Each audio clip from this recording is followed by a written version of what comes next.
Hello, my name is Isabel Bridges, and this video is on my top 4 favorite books that I found during my annotated bibliography project on seasons, weather, and climate.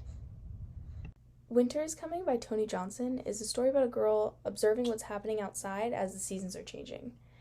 When she's making these observations, she's drawing them in her sketch pad, and what I really liked about this story was that she's describing what's happening in these seasons, but also describing observations, which is a amazing scientific skill that students learn. Snowflake Bentley by Jacqueline Briggs Martin is a biography about Wilson Bentley, who was the first person to take photographs of snowflakes. His mother gave him a microscope, and he used them to look at the individual snowflakes. And this book talks about his journey throughout life and his love for snow and becoming a self-made scientist. The Meteorologist in Me by Brittany Shipp is a beautiful multicultural book about a young girl named Summer who wants to be a meteorologist. This story is about her finding her self-confidence and continuing to go for what she wants despite the doubts of her friends and siblings. Claudette by Tom Lichtenheld has to be my favorite story that I found during my project. It is about a tiny cloud named Claudette who is trying to find her confidence and purpose of being a cloud, and she watches these other bigger clouds do amazing things, and she wants to do the same and help people. What I also found interesting in this book was that it really gives a lot of information about what clouds do and the impact that they have on us and the environment. To read this book to you to show you why I find it so special. Alright, Claudette was a cloud, a very small cloud. Usually, Claudette didn't mind being smaller than the average cloud. In fact, being small had lots of advantages. Everyone called her cute little names. Hi, Pipsqueak. Hey, Shortcake. Mornin', Small Fry. She had lots of little friends. Hey guys, what's up? Us. Tee-hee. That's Nutty. No matter how crowded it was, she could always find a good spot to watch fireworks, through tight spaces, and hide in small places.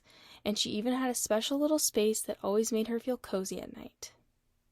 Once in a while, all the other clouds would run off to do something big and important. Come on, Claudette, join our cold front. We're going to go make a huge storm. Yeah, we're going to go water some crops and make some mighty rivers flow.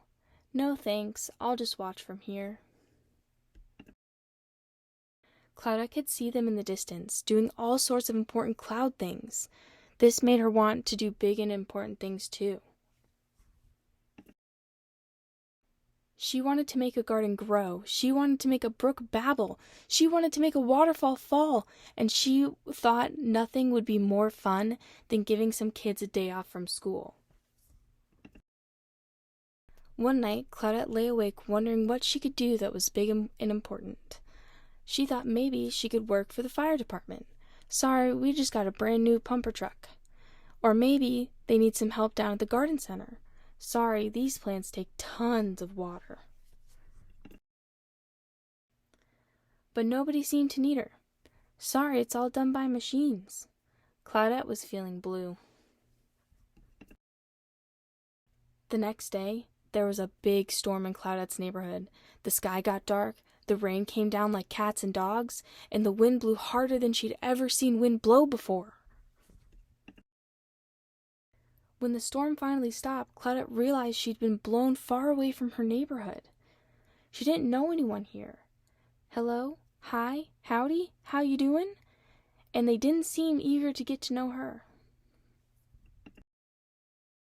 But pretty soon, she was making new friends and seeing things she'd never seen before. Welcome to our neck of the woods, Small Fry. What a cute little cumulus. Have you seen our new pal? Barely. Then she heard something she'd never heard before. Ribbit? She looked down at what was supposed to be a pond, but was really just a puddle of mud. What happened to your pond, Froggy? It dried up, and now it's more like a puddle than a pond. This gave Claudette an idea. breath until she started to puff up all over. Then she started to turn a nice blue-gray color. She kept growing until it looked like she was ready to burst. She shook her behind until it made a little rumbling sound. Not quite what you'd call thunder, but enough to let people know that they might want to grab an umbrella. Then she did what she'd wanted to do for ages. She let it pour. Claudette rained on that little puddle until it grew into a big puddle, and she kept on raining until that big puddle grew into a perfect pond. As soon as she stopped, frogs of every stripe and spot came jumping into the pond. They all let out a big thank you in unison. Ribbit! Claudette was exhausted but happy. Nice work, Cloudy. Yeah, way to water. Prodigious precipitation, Pipsqueak. That was some righteous rain. We knew you had it in you.